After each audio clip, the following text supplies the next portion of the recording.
Hi, I'm Marie Elizabeth Molly, and this is Relationship Alchemy. Today, I'm going to be talking about elements of a conscious relationship with Jackie Woodside.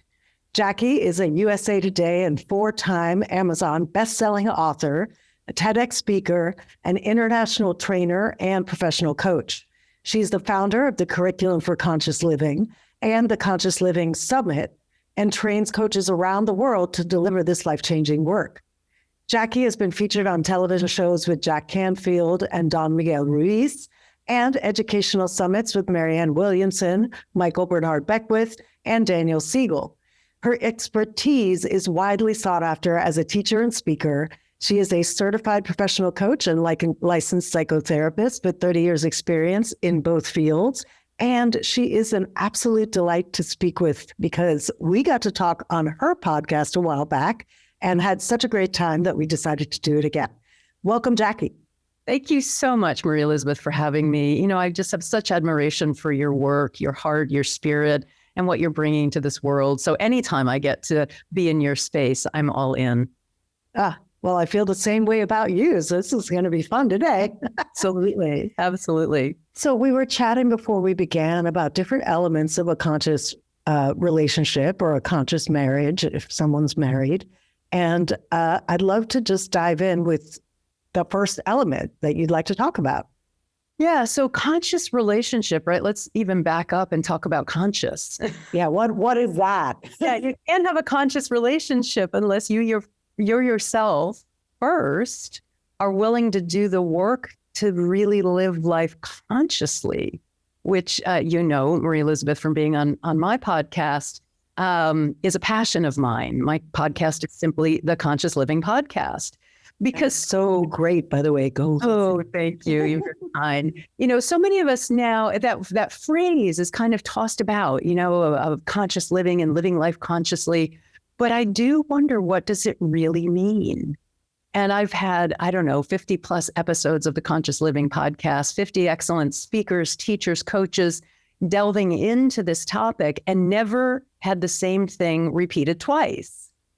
It's not the beauty. I mean, conscious is so multifaceted. So multifaceted. And we can live consciously or unconsciously in each domain of life. We can be people are going to resonate immediately with this. Are you conscious or unconscious about money? Are you conscious or unconscious about how you use your time? Are you conscious or unconscious about what you put in your mouth and in your mind? Are you consciously consuming media, or are you mindlessly numbing out your boredom through scrolling on your phone? So I just think it's such an important concept to think about, what does it mean to live life consciously? And for me, it's being able to be fully cognizant of what you believe, how you feel, what you're thinking, and how you're perceiving a situation. And on a good day, being able to alter that so that it serves you. That is one of the most succinct and beautiful definitions I've heard. Well, thank you so much. It's probably what I focus on, right? Right. So if you're able to consciously observe the way you're thinking, your beliefs, what's underneath your behavior, how you're perceiving a person or a situation, then you can enter into conscious relationship. Yes. So, and may I throw in a highlight here that I want people to really get, which is the ability to observe consciously how we're responding, how we're seeing a situation, what we're feeling. It doesn't mean that we have to be perfect and plastic and never have a reaction, which I think is sometimes the misguided version or the misconception. That's the word I'm looking for. It's like, that's sometimes a misconception. It's like, oh, when I'm conscious, I'm going to be perfect all the time and never get mad. And it's not that. It's, can you stay aware of what you're actually feeling? And like you said, in a moment when you are resentful or you are angry or you are disappointed or you're hurt, can you communicate in such a way that you're addressing it and can change the situation for the better? Would that be an accurate? Yeah. Oh, Marie, that's so brilliant. Right. Being conscious of how you feel doesn't mean it's all sunshine and rainbows. Exactly. Right? But it also means you don't like dump on people when it's not, right? Yeah, exactly right. I think it was Debbie Ford who wrote the book Conscious Divorce. And it was I'm not divorced. I don't even remember why. My mother-in-law was going through a divorce. And I read it to see if I wanted to recommend it to her. And it was such a good book because, as you can all immediately probably resonate with, divorce is a really difficult thing. I would, if I were to write a book on grieving, I would call it Conscious Grief. Yes. So I think you can go through the hardest, most difficult experiences, but when you do it consciously, it elevates the whole experience. Just to add to that, death itself. I have walked, sadly, I have walked probably half a dozen or more friends to the other side through the death experience. And each of them said some version of, I'm so grateful we're doing this together because you're really helping me die consciously. Designing my death is what I have a program called Life Design. And one of my students of that program ended up getting cancer after the program and died of cancer. And she said, I'm designing my death with you. That's beautiful. It was profound. I wrote a blog about it. Yeah, I think you should write a whole book about that. Actually, not that I'm here to tell you what to do, but I will say that helping my parents die, with varying degrees of consciousness. I would say my father's death was much more of a conscious death than my mother's, but she also had an illness that made it hard for her to communicate. So it was just harder to, really walk her through in a certain way. It just wasn't her nature. Let's just put it that way. So, but like an example of what I mean by that, because again, we're talking about concepts. So one of the gal who I mentioned, who was in my life design course and then, was diagnosed with terminal cancer, she died within 9 months of diagnosis to death. And one of the things that was on her vision was to be a spiritual teacher. She wanted to kind of shine her light, bring forth her light in the world. And she hadn't done that yet. She was a career person and doing corporate work, and then got the cancer. And, and she said, well, I'm going to use this experience as a way to teach. And so she often couldn't sleep at night, and she would be up talking to the night nurses about life and their walk with God and what it means to live life consciously and what their values are and do they know their values. And so I went in to visit her at the hospital one day, and a nurse pulled me aside and he said to me, you're Jackie. And I said, yeah. He's like, you're the one that Nancy talks about all the time.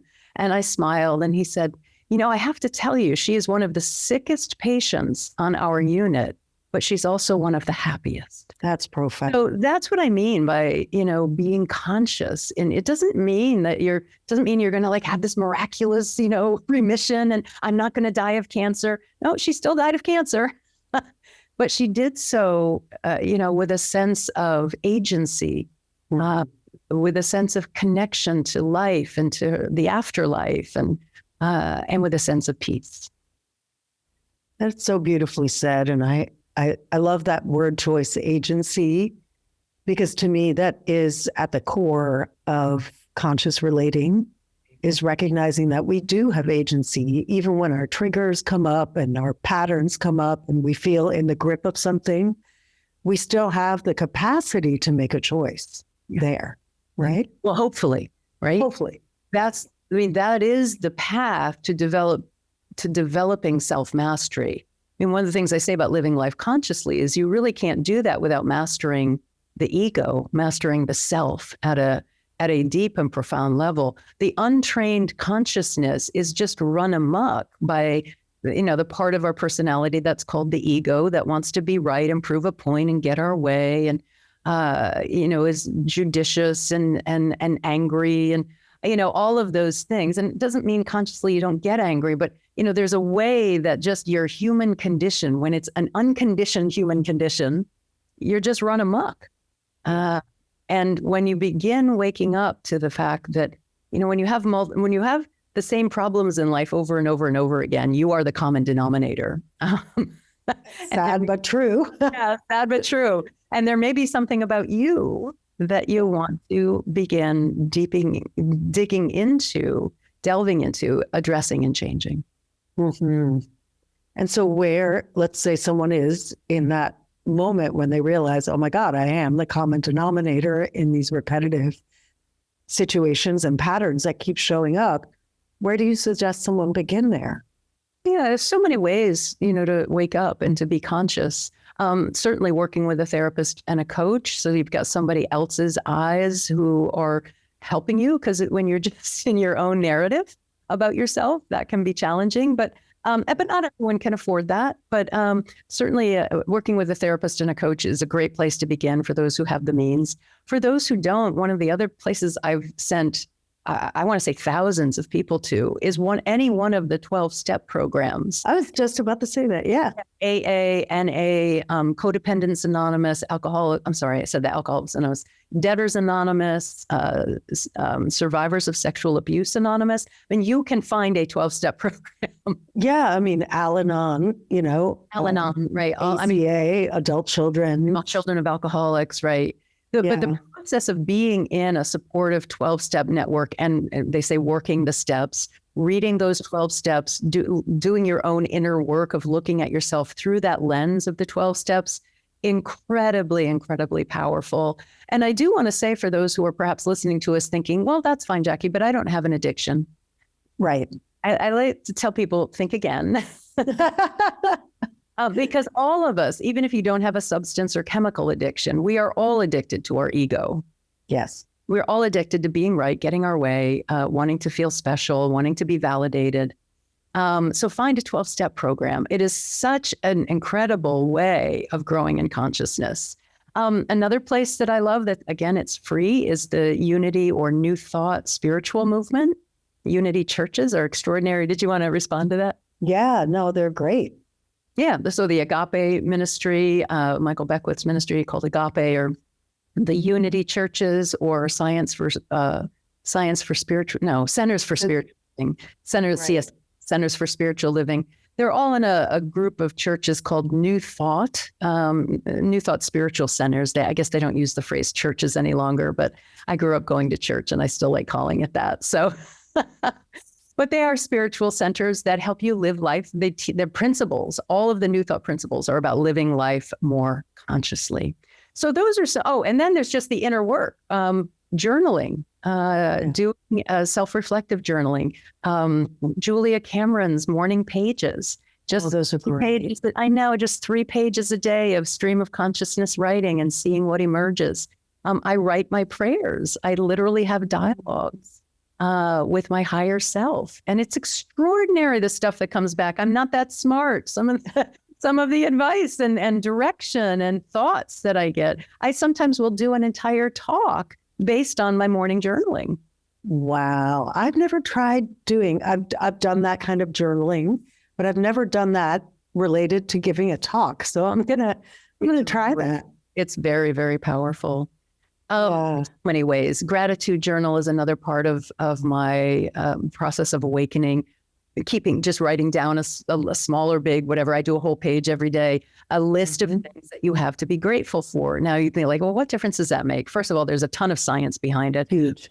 Secondly, it shifts your perspective from where, again, our default untrained consciousness notices what's wrong, what's missing, what might go wrong, why they don't like me, why it's not going to go my way, kind of this negativity bias that we have. And it starts shifting your consciousness to what's going well, what blessings you have. And I don't write like, I won the lottery today. It's things like, I'm grateful for my cat sitting on my lap and a warm cup of coffee next to me. Like, yeah, it's just, I'm grateful for the little things in life. But as you focus on the blessings, your consciousness changes. It truly does. And it actually changes what you begin to automatically focus on too. As you deliberately practice, you notice more good than you might have otherwise missed because you've trained yourself to look for it.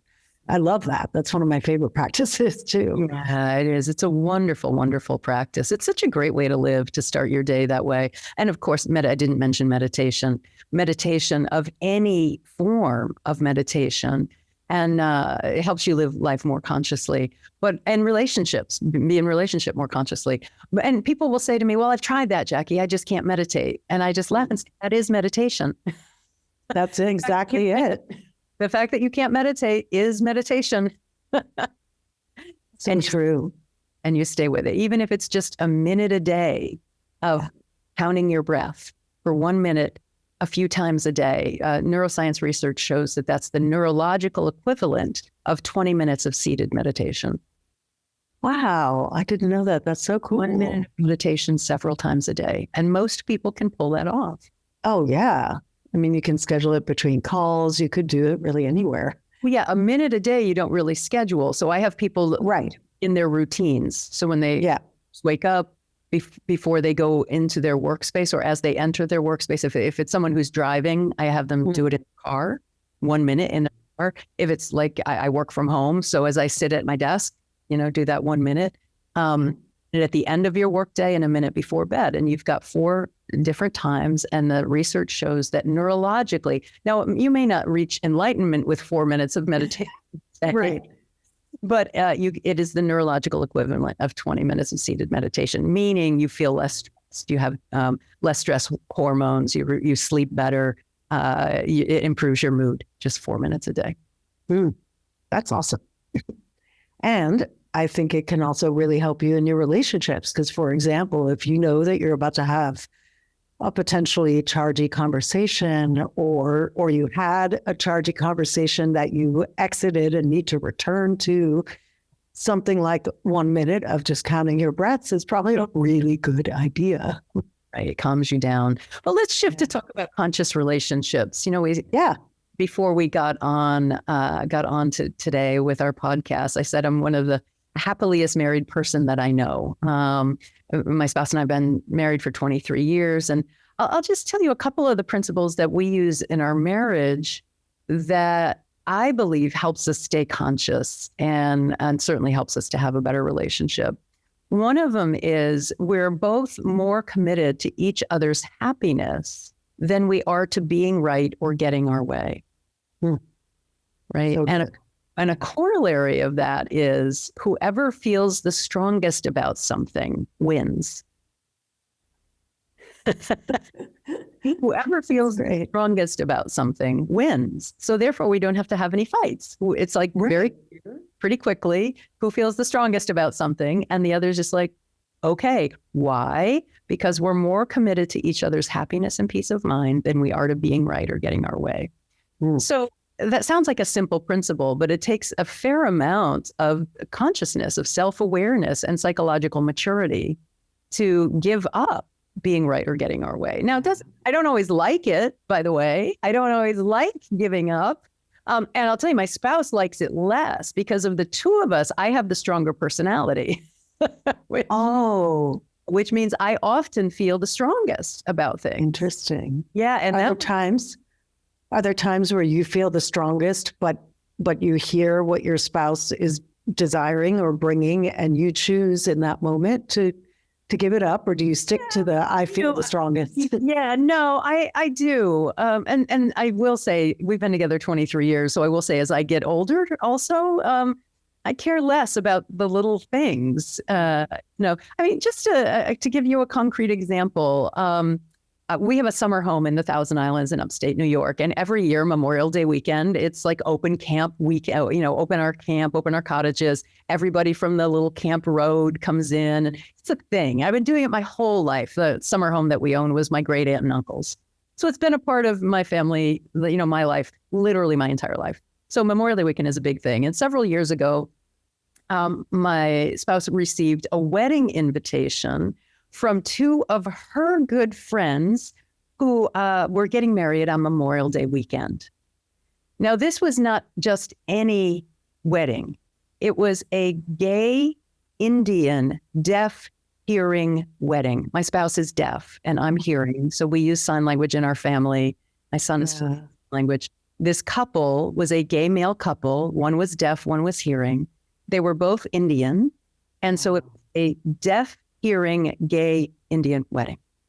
So I look at the invitation. I know them. They're friends of ours. Oh, like, oh, Gaurav is getting married.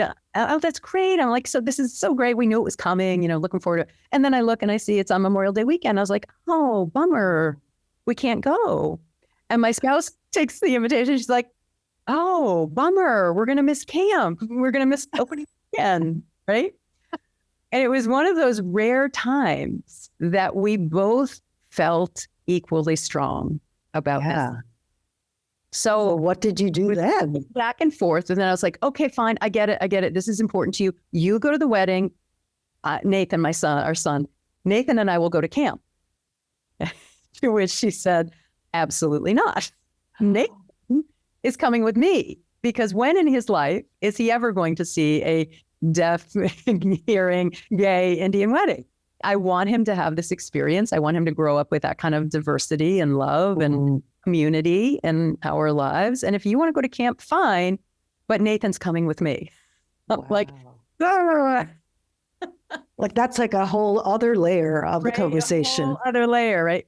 So I was teaching a program called Living a Transcendent Life.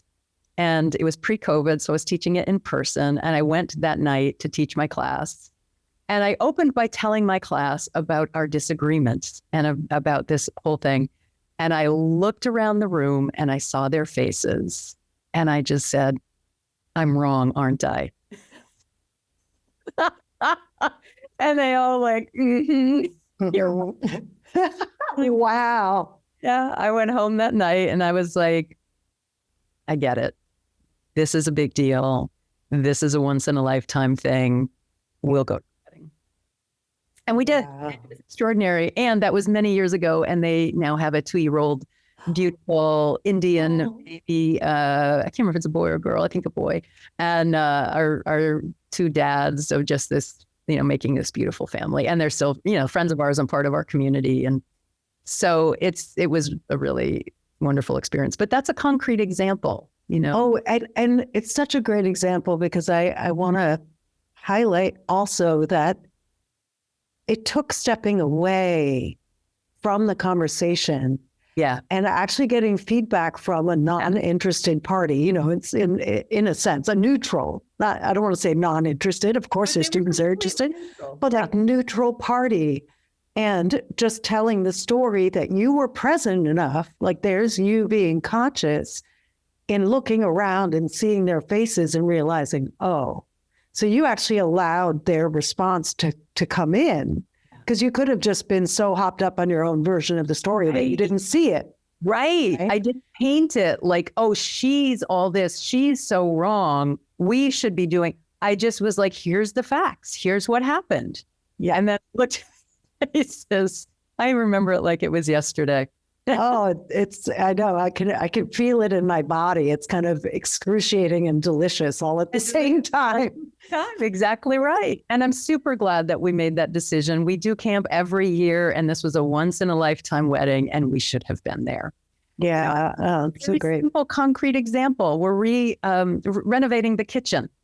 And my spouse is like, we need to have full extension drawers. I don't want to stick my hand down into the drawers to get. And I was like, who cares about full extension drawers? Like, just get whatever. She, of course, is the primary cook in the family. Whatever, that's ridiculous. And I was like, okay, well, whatever. Like, you want full extension drawers, fine. Well, then I go talk to the contractor, and the change order adds $4,000 to our order. And I was like, so I go back and I was like, there is no way we're spending $4,000 so you can have 4 inches of your hand not go in the drawer. And I just saw her face fall. Oh, and I was just like, oh, okay. And I turned to the contractor and I was like, add the drawers. Just add the drawers. Because in that moment, like, okay, it's $4,000, it's a lot of money, but in the grand scheme of things, look, I'm not sitting here today thinking, I wish I had that $4,000. I'm sitting here today thinking every time she opens those drawers and they come out all the way, it makes her happy. Exactly. I mean, that's the kind of conscious choice I think we're talking about here is, can you put the health of the relationship, can you put each other's happiness in such a place that you actually make the choices toward that instead of your own agenda, you know? And it's not about being a doormat. Like in neither of these stories, are you a doormat or a pushover, for example? Yeah. It's a conscious choice in a moment of a conversation where you realize, oh, that's the better decision, right? And even little things like the ones that went my way was making the bed and picking up the towel off the bathroom floor. Drove me crazy. And how many couples fight, for years over stuff like this?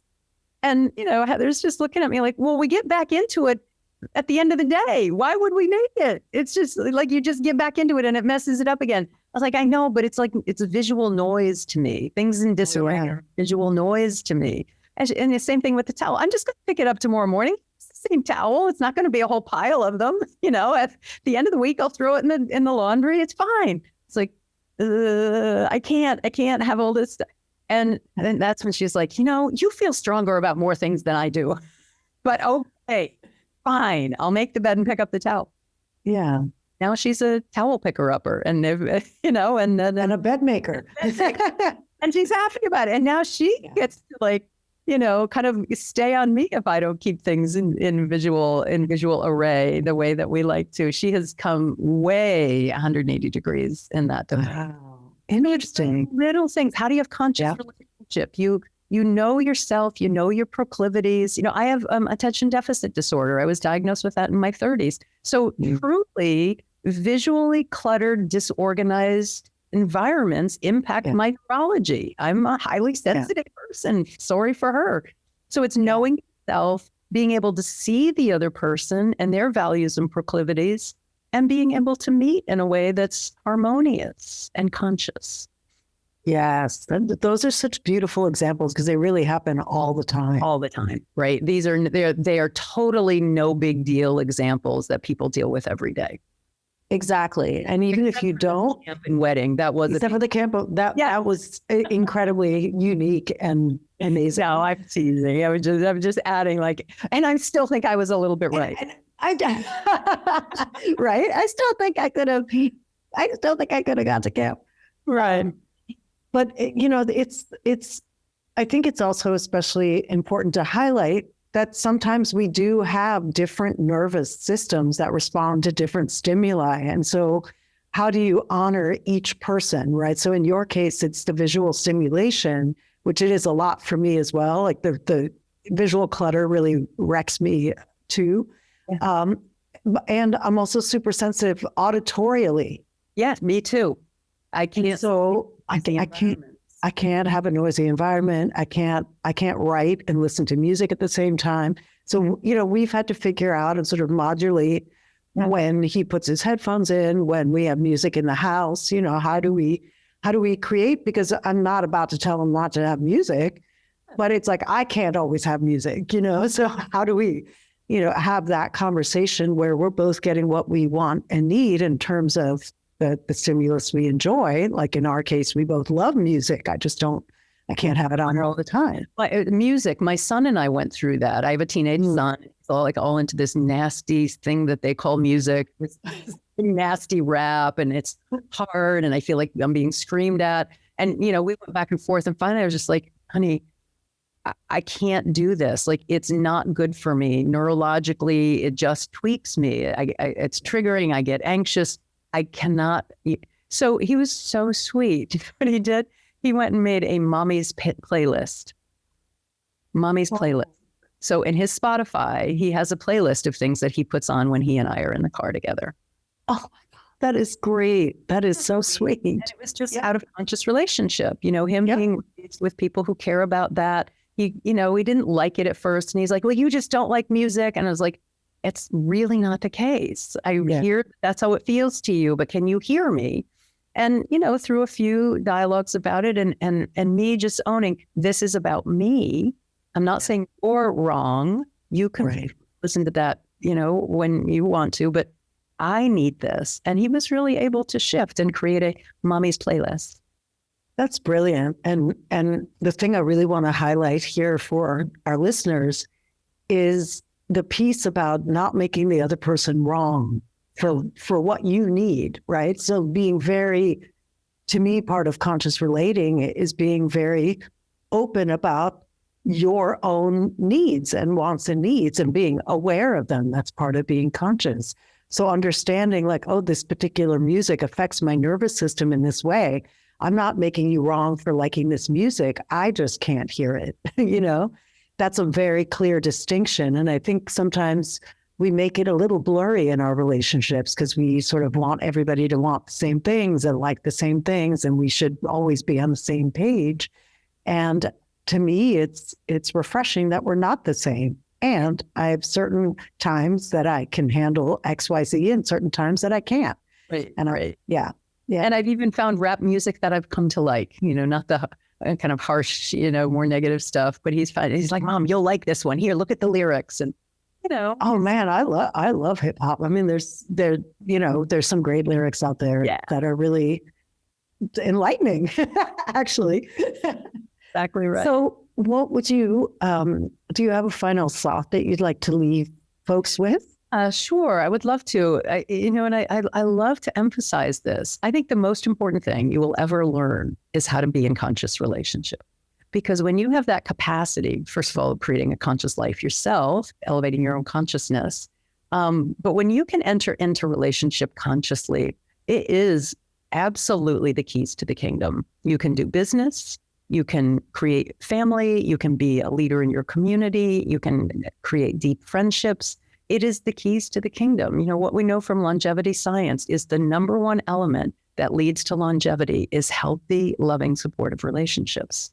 So if you want to be healthy, if you want to lead a happy, long life, learn how to be in conscious relationship. Amen. Beautifully said. You can find out more about Jackie in the show notes below. All her links, her social, her website, all free gift, all the stuff is down there in the show notes. Thank you so much for being here with me today. It has been such a pleasure to talk with you. I've really enjoyed it, Elizabeth. Yeah. Thank you for having me. Yeah, you're just such a delight. Thank you. So until next time, folks, remember, a great relationship starts with you.